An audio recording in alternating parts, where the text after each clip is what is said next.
Oh, hey, what's going on, everybody? Doing a little live stream there. Camera's on. I didn't even realize it. I did realize it.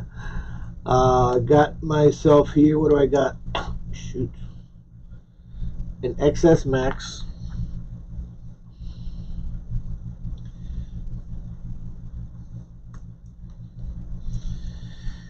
iPhone XS Max. Broken screen. Broken back. We fixed this phone here a couple times already. So this phone's been taking a licking.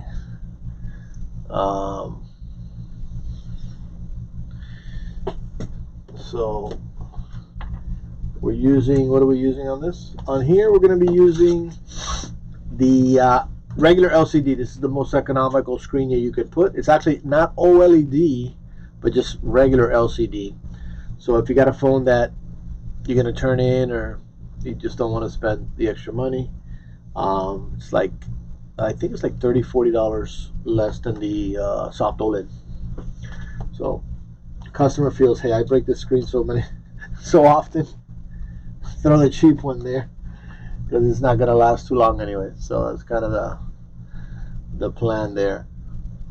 Also, like, if you got small children, they're breaking their screens, then yeah, maybe you put the cheaper one on, the LCD.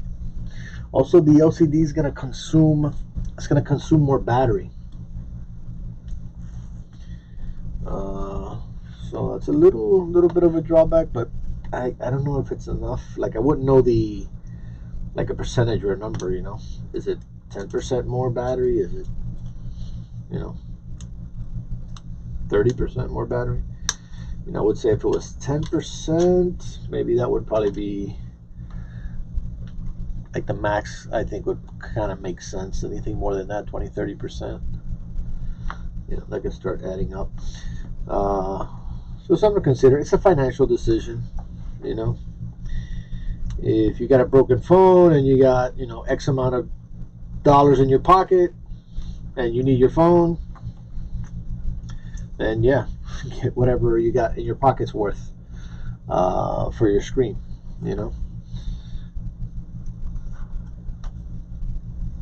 XS Max is it's an older, it's still it's kind of getting old, but it's a great phone. No, I don't know of any known defects on it or anything like that. Pretty solid. I had one for a while, which I picked off from a customer that didn't want to fix it. I had a bunch of problems, so I wind up fixing it and using it, and I was fine with it. And well, now I have an XS Max. No, now I have an 11 Pro Max, which is kind of the same scenario. It had a broken back. It had, I think, some bad cameras, bad battery.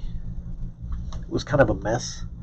So the customer kind of just said, forget about it. And I fixed it up, and there it is. Whoops, and I got my flash on. Why do I got my flash on? Yeah, that'll eat your battery. 11 Pro Max. So I'm waiting for, a next good deal like that. Somebody that has, I guess, a 12, 13, 14 that I can get kind of, a fixer-upper is what we would probably call it.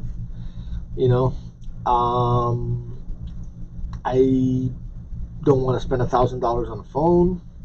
Most people don't think about it, but I mean, the new phones, they cost $1,000. Whether you pay, $25 a month or $10 a month or whatever it is a month, it's still $1,000.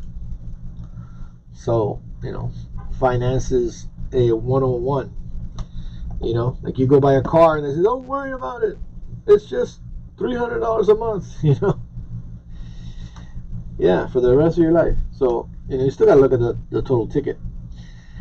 Now, you got those trade-ins going on that are pretty good. Like, if you're willing to switch carriers, sometimes, I mean, they'll give you so much money for that old phone that, yeah, you don't wind up paying $1,000.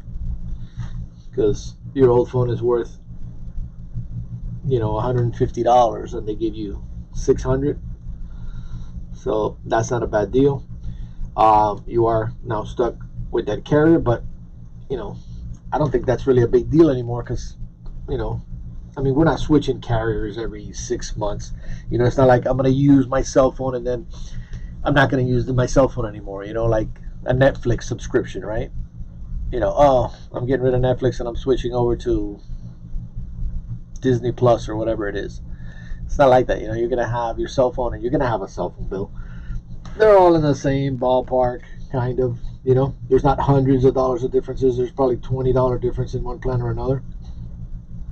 Probably the most important part of picking your carrier is who's got the best signals in the areas that you spend the most time in. You know, if you live in a particular area, you know, and work in another particular area, and you got a bad signal at home, if you do spend a lot of time at home, then, and talk a lot at the house, then you know you're always going to be talking with a bad signal and going outside and doing all that. If your work area is somewhere else and you're working off of your phone, then you got that same situation. So that could happen. That happened to me long time ago. I think with Verizon, in an area of Miami Gardens. It was like a new area there back then, right? And the signal there was just terrible. It was just no signal. So, and I was on a contract, and that was a big mess. You know, my argument there was, I'm willing to use your line, but you can't provide me service where I live. You know, what am I supposed to do? Move to wherever you have service? So they wound up giving me some credit, but it was a big mess. I don't expect that happening right now. Even with Metro, you know, when Metro came out, you know, and Metro PCS, the PCS stands for piece of shit, right?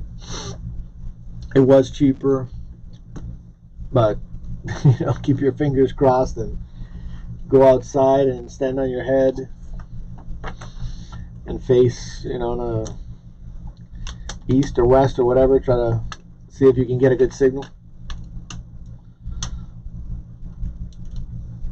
But they're pretty good. I mean, they're good now. It's like T-Mobile, so same thing, you know.